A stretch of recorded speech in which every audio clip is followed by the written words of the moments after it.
안녕하세요. 학부모 진학 코칭 아카데미에서 이공계 특성화 대학과 첨단 및 계약학과 주제를 맡은 제주제일고등학교 교사 문명일입니다.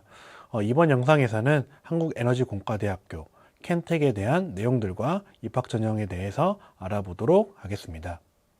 영상 순서는 켄텍에 대한 소개로부터 시작해서 입학 전형 그리고 그 켄텍의 면접에 대해서 알아보도록 하겠습니다.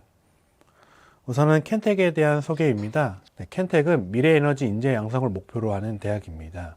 우선 이제 학생들에게 진로, 예술, 공동체와 관련된 이제 RC 교육 프로그램을 제공함으로써 학생들에게 리더십과 공동체 역량을 함양할 수 있는 기회를 제공하고 있습니다. 다음으로는 이제 학생들이 전공 선택 없이 자유로운 수강과 전공 특화 과정을 통해 학생 맞춤형 커리큘럼을 실시하고 있는 학교입니다. 다음으로 현상 속 문제를 이제 발견하고 미지의 세계를 탐구하는 IBL 학습법을 전 과목에 적용하여 탐구형 수업을 진행하고 있는 학교입니다. 한국에너지공과대학교, 즉 켄텍은 이제 에너지공학부 단일학부 체제입니다. 그래서 따로 이제 모집 단위가 분류되어 있지 않고 오로지 에너지공학부로 이제 통일되어 있습니다. 한국에너지공과대학교 켄텍의 입학 전형입니다. 작년 대비, 전년 대비 주요 변경 사항을 먼저 살펴보면요. 우선은 면접 평가 방식이 약간 변경되어 있습니다. 작년까지는 창의성 면접과 학생부 기반 면접을 병행해서 시행했었는데 올해는 학생부 기반 면접이 사라지고 오로지 창의성 면접만 진행되게 된다는 점 참고하시면 될 것 같습니다. 입학 전형을 보게 되면 수시 모집에서는 일반 전형과 고른기회 전형 이 두 가지 전형만 존재하게 됩니다. 정시 모집으로도 이제 선발을 하게 되는데 이제 수시 모집에서는 이 두 전형 간의 중복 지원을 불가능하다라는 점 참고하고 가시면 되겠습니다. 우선은 이제 9월 달에 이제 원서 접수를 하게 되고 면접 평가는 11월 25일 수능 이후에 면접 평가가 실시된다라는 점 참고하시면 될 것 같습니다. 첫 번째 일반 전형입니다. 켄텍의 일반 전형 같은 경우에는 가장 많은 인원을 이제 선발을 하고 있고요. 그에 따른 단계별 평가를 실시하고 있습니다. 지원 자격으로는 별다른 제한은 없지만 여기 보면 에너지 분야에 대한 열정과 잠재력을 가진 자에 대해서 지원 자격을 요구하고 있습니다. 우선은 1단계에서 서류 평가를 통해 5배수에 해당하는 인원을 선발하게 되고 그 이후 면접 평가를 실시하여 각 단계별로 50%의 반영 비율을 가지고 합산한 뒤 최종적으로 이제 합격자를 선발하게 되겠습니다. 이때 면접은 창의성 면접을 진행하게 되는데 이거에 대한 내용은 켄텍 면접에서 자세히 알아보도록 하겠습니다. 다음은 고른기회 전형입니다. 고른기회 전형은 일반 전형과 동일하게 단계별 평가가 진행이 되며 지원 자격으로는 저소득 학생과 농어촌 학생에 대해서 이제 지원할 수 있다는 거 확인하시면 될 것 같습니다. 마찬가지로 1단계에서 5배수 인원을 선발한 뒤 2단계 면접 평가를 거쳐 각 단계별 50%의 반영 비율을 합산한 뒤 합격자를 선발한다고 보시면 되겠네요.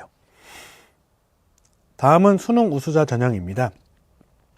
이제 수능 우수자 전형은 이제 지원 자격으로는 이제 국어, 수학, 영어, 한국사, 과학 성적을 취득한 자 중에 수학은 미적 또는 기하를 선택한 자, 그리고 과탐은 과학탐구 두 과목을 이제 응시한 자에 대해서 지원할 수 있는데 여기에 대부분의 이공계 특성화 대학과 다르게 정시 모집에서 수능 최저 학력 기준을 설정했습니다. 여기서 보시면 수학 그리고 과학 한 과목에 대해서 2개 합 3등급 이내이며 영어 또한 2등급 이내인 자에 한해서 지원해 볼 수 있습니다. 한국사는 등급에 대한 점수를 반영하게 되는데 여기서 영어는 수능 최저 학력 기준으로만 활용된다는 점 확인하고 가시면 되겠네요. 그리고 등급에 따른 한국사 점수는 다음과 같습니다. 다음은 켄텍의 면접입니다. 켄텍은 이제 창의성 면접을 진행을 하게 되는데 이때 이 창의성 면접 패키지라는 것을 활용하게 됩니다. 일단 면접의 경우에는 이제 학생부 기반 면접은 진행하지 않고 오로지 이 창의성 면접만 진행하게 됩니다.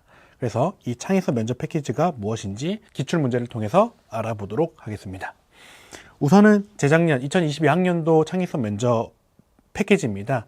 여기서 보시면 각 발전 설비 또는 마을 그 데이터 그리고 문제지, 지도와 같은 이런 카드 형식의 패키지를 제공했습니다.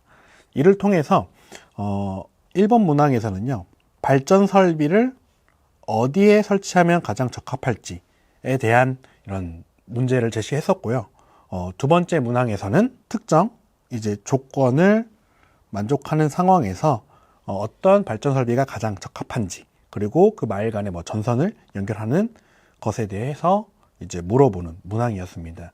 그래서 명확한 뭐 이렇게 답이 존재하는 것이 아니라 말 그대로 문제 해결력과 그리고 발산적 사고력, 그리고 창의적인 사고력을 요구하는 문제라고 보시면 되겠네요. 다음은 이제 작년도 기출 문제입니다. 작년도 기출 문제 같은 경우에는요, 우선은 어떤 이제 특정 국가에 대한 실행 계획을 가지고 그 실행 계획 간의 차이점, 그리고 그 두 국가에서 발생할 수 있는 현상에 대해서 물어보는 문항과, 그리고 새로운 국가에 대해서 실행 계획을 작성하는 면접이었습니다. 그래서 이걸 하기 위해서 다음과 같은 이제 창의성 면접 패키지에 대한 정보를 제공하고, 이제 면접자들은 이걸 바탕으로 해서 답변을 진행하게 되었습니다. 이렇게 해서 창의성 면접까지 이제 알아보았는데요. 그래서 전형별 좀 정리를 해보면, 소시 모집에서는 켄텍의 경우 두 가지 전형밖에 없었고, 일반 전형과 고른기의 전형, 그래서 이 두 전형 모두 단계별 평가와 면접을 실시하게 되었다. 그리고 자기소개서는 제출할 것이 없었고, 추측 최저 또한 존재하지 않았습니다. 이렇게 해서 켄텍에 대한 내용들을 마무리 지어 보았습니다. 그래서 켄텍을 이제 준비하는 분들께 이 영상을 통해서 조금이나마 도움이 되었으면 하는 바람입니다. 그리고 다음 영상에서는 포스텍, 포항공과대학교에 대한 내용들과 입학 전형에 대해서 알아보는 영상으로 찾아뵙겠습니다. 이번 영상에서 나와 있는 뭐 자료 그리고 내용들은요, 켄텍 입학처 홈페이지에서 조금 더 자세히 확인해 보실 수가 있습니다. 네, 감사합니다.